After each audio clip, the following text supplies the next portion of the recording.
నమస్కారం అలగిరి రవీంద్రనాథ్ గారు.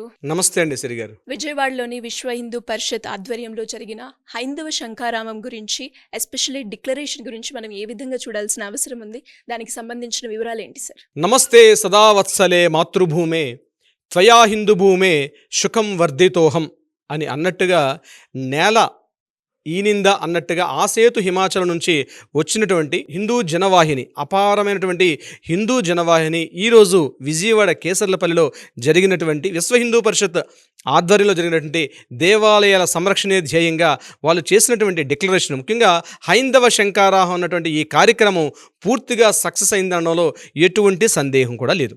ప్రధానంగా దేవాలయాల యొక్క పరిరక్షణ, అదేవిధంగా దేవాలయాల్లో అన్యమతస్తుల యొక్క ఉద్యోగ నియామకాలు, వారిని తొందరగా తొలగించాలి. పూర్తిగా ప్రభుత్వం యొక్క ఆధీనంలో ఏవైతే దేవాలయాలు ఉన్నాయో ఆ దేవాలయాల్ని పూర్తిగా ప్రభుత్వ కబంధ హస్తాల నుంచి విడిపించి వాటికి స్వయం ప్రతిపత్తి కలిగించాలి. పూర్తిగా హిందువుల యొక్క ఐక్యతే దీని ద్వారా సాధ్యపడుతుందని చెప్తూ వాళ్ళు చేసిన డిక్లరేషను పూర్తిగా దేశమంతా కూడా ఆమోదించింది. ఆ సేతు హిమాచల్ నుంచి వచ్చినటువంటి హిందూ మతానికి సంబంధించిన శైవులైతేనేమి, వైష్ణవులైతేనేమి, శాక్తేయులైతేనేమి, గానాపచ్చులైతేనేమి, సూర్యాపాసకులైతేనేమి, ఇలా అన్ని రకాలటువంటి వర్గాల నుంచి కూడా పూర్తిగా వచ్చినటువంటి ఈ హైందవ శంఖారావం యొక్క కార్యక్రమం పూర్తిగా కూడా విజయవంతమైనట్టుగా కనిపిస్తూ ఉంది. ముఖ్యంగా దేవాలయాల పరిరక్షణే ప్రధాన ధ్యేయంగా వాళ్ళు చేసినటువంటి డిక్లరేషన్ మాత్రం డెఫినెట్గా ఆయా రాష్ట్ర ప్రభుత్వాల యొక్క ప్రభుత్వ బంధాల నుంచి, ప్రభుత్వాల యొక్క సంఖ్యల నుంచి దేవాలయాల యొక్క పరిరక్షణ పూర్తిగా సాధ్యపడుతుందని ఆ యొక్క నాందివాచకం, అంటే ఈరోజు ఆ మార్పు అన్నది బహుశా ఈ యొక్క జరిగినటువంటి ఏదైతే హైందవ శంఖారావం కార్యక్రమం నుంచి ఇప్పుడు బహుశా ఆ తొలి అడుగు ముందడుగు పడింది అనడంలో ఎటువంటి సందేహం అయితే లేదు. ఎందుకంటే రకరకాల వక్తలు మాట్లాడినటువంటి మాటలు, ముఖ్యంగా కాశ్మీర్ నుంచి వచ్చినటువంటి పండితులు, అదేవిధంగా మహారాష్ట్ర నుంచి వచ్చినటువంటి కొంతమంది పండితులు, మన రాష్ట్రం నుంచి రిప్రజెంటేషన్ చేసినటువంటి శ్రీమాన్ తెదండి శ్రీమన్నారాయణ రామానుజ చిన్నజీయర్ స్వామి వారు, అదేవిధంగా సినిమా రంగం నుంచి సినీ గేయ రచయిత అనంత శ్రీరామ్ గారు, అదేవిధంగా మైసూరు దత్తపీఠాధిపతి గణపతి సత్యనారాయణ స్వామి వారు, వీళ్ళందరూ మాట్లాడుతున్న మాటల్లో పూర్తిగా రాష్ట్రంలో, ముఖ్యంగా తెలుగు రాష్ట్రాల్లో ఈ జాడ్యం మరి ఎక్కువగా మితిమీరిపోయింది.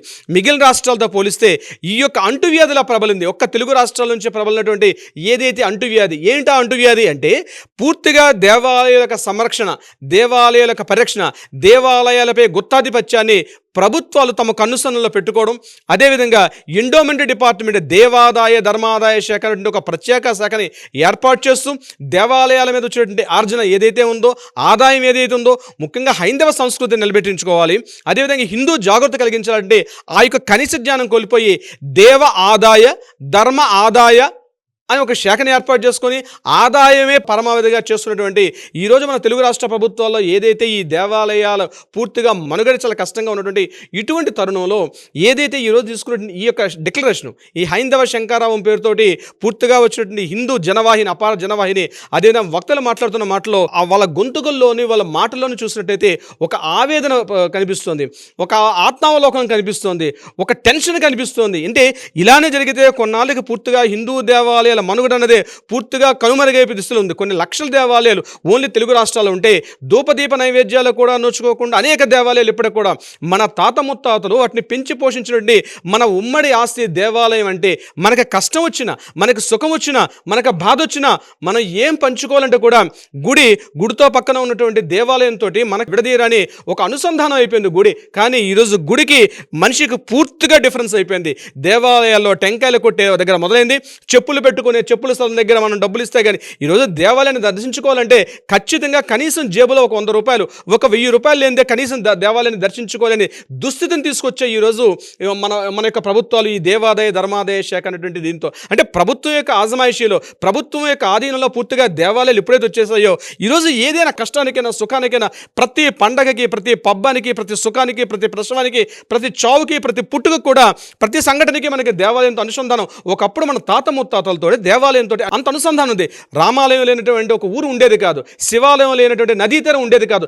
ఈ రకంగా ఉన్నటువంటి మన హిందూ జనజాగృతిలో పూర్తిగా ఈ యొక్క పూర్తి దేవాలయాలను పరిరక్షిస్తామని చెప్తూ ఏదైతే ప్రభుత్వాలు ఏర్పాటయ్యాయో ఈరోజు దేవాలయాల పూర్తిగా ఏర్పాటు విషయంలో ఏదైతే వచ్చిన ఇన్కమ్ని పూర్తిగా డైవర్ట్ చేసుకుంటూ ప్రభుత్వాలు ఈరోజు వాటిని పూర్తిగా ఎంజాయ్ చేసిన తప్పించి దేవాలయాలకు పరిరక్షణ, ఎక్కడైతే ఇన్కమ్ వస్తుందో, ఏ దేవాలయం అయితే కాస్త పచ్చగా కనిపిస్తుందో ఆ దేవాలయం మీద కబంధ హస్తాలతో పూర్తిగా అక్కడ మనుగడ, దేవాలయం మీద వాలిపోయి ఆ దేవాలయ ఆర్జన పూర్తిగా ఏమవుతుందని తెలియకుండా, లెక్కలకి ఆడిటింగ్ తెలియకుండా, ఆ దేవాలయాన్ని మనుగడ లేకుండా పూర్తిగా ఒక కమర్షియల్ సెక్టర్, అంటే ఒక విహార స్థలానికి ఎలా వెళ్తాము, ఏదైనా ఒక మ్యూజియానికి ఎట్లా వెళ్తాం, అదే మాదిరిగా తయారు చేశాయి.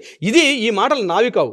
ఈ మాటలు పూర్తిగా హైందవ శంకారావంలో పార్టిసిపేట్ చేసినటువంటి వక్తల యొక్క అభిప్రాయాలు ఈ రకంగా ఉన్నాయి. ఈరోజు చిన్నజీయర్ స్వామి మాట్లాడుతూ కూడా ఆయన మాట్లాడిన మాటల్లో కూడా ఆవేదన ఉంది. దేవాలయాలు అనేవి ముఖ్యంగా మన జీవితం ఒక మొబైల్ అయితే దానికి రీఛార్జ్ అన్నది ప్రధానంగా ఒక ట్రాన్స్ఫార్మ్ రీఛార్జ్ అనేది దేవాలయం అవుతుంది. దేవాలయాలు పూర్తిగా ఎప్పుడైతే భద్రంగా మనుగడ సాగిస్తాయో అటువంటి సందర్భంలో మాత్రమే మనిషికి, మానవ జాతికి కూడా మనుగడ ఉంటుంది. మనం దేవాలయాలు ఎప్పుడైతే మనం దూరం పెట్టుకుంటామో డెఫినెట్గా మానవ జాతి తొందరలోనే, ముఖ్యంగా హైందవ జాతి అంతరించిపోయే స్థితికి వస్తుంది. ఈరోజు రోజుకి పెరుగుతున్నటువంటి హిందువులపై అక్రమాలు, ముఖ్యంగా అదంతా చేసుకోవడం పెద్ద ఎపిసోడ్ అవుతుంది ముఖ్యంగా సిరిగారు. కానీ హైందవ శంకరాహం యొక్క ఈ డిక్లరేషన్ సంబంధించి మనం మాట్లాడుకుంటున్నాం కాబట్టి ఈ డిక్లరేషన్లో ముఖ్యంగా అనంత శ్రీరామ్ గారు ఆయన లేవనెత్తిన అంశాలు చూసినట్లయితే తప్పనిసరిగా కొంత మార్పు అయితే రావచ్చు. ఆయన సినిమా రంగానికి సంబంధించి కూడా కొన్ని సూచనలు చేశారు. ముఖ్యంగా సినిమా తారలు కొంతమంది ఏదైతే రీసెంట్గా వచ్చే పాత సినిమాలు ఏంటంటే దానవీర సూరకర్ణ మొదలుకొని రీసెంట్గా వచ్చిన కల్కి సినిమా వరకు కూడా నిజాలను పక్కన పడేసి కేవలం అబద్ధాలని నిజాలుగా భ్రమింపజేస్తూ వాళ్ళు తీసినటువంటి కథా ఇతివృత్తాలన్నీ కూడా పూర్తిగా తప్పుదో పడుస్తున్నాయి. ఈరోజు మనుషులు ఉండొచ్చు పోవచ్చు, కానీ మనం తీసినటువంటి చిత్రాలు మాత్రం ముందు తరాలకి అదొక డిక్షనరీగా మిగిలిపోతాయి. కాబట్టి తీసేటప్పుడు ఖచ్చితంగా ఒళ్ళు దగ్గర పెట్టుకొని సినిమాలు తీయాల్సిన ఆవశ్యకత ఉంది అని చెప్తూ ఆయన కొన్ని సూచనలు కూడా చేశారు. అదేవిధంగా రామాయణ మహాభారతాలు మన రెండు కళ్ళు లాంటివి. ముఖ్యంగా మన ఇతిహాసాలు ఏంటంటే రామాయణ మహాభారతాలు పూర్తిగా మన రెండు కళ్ళు లాంటివి.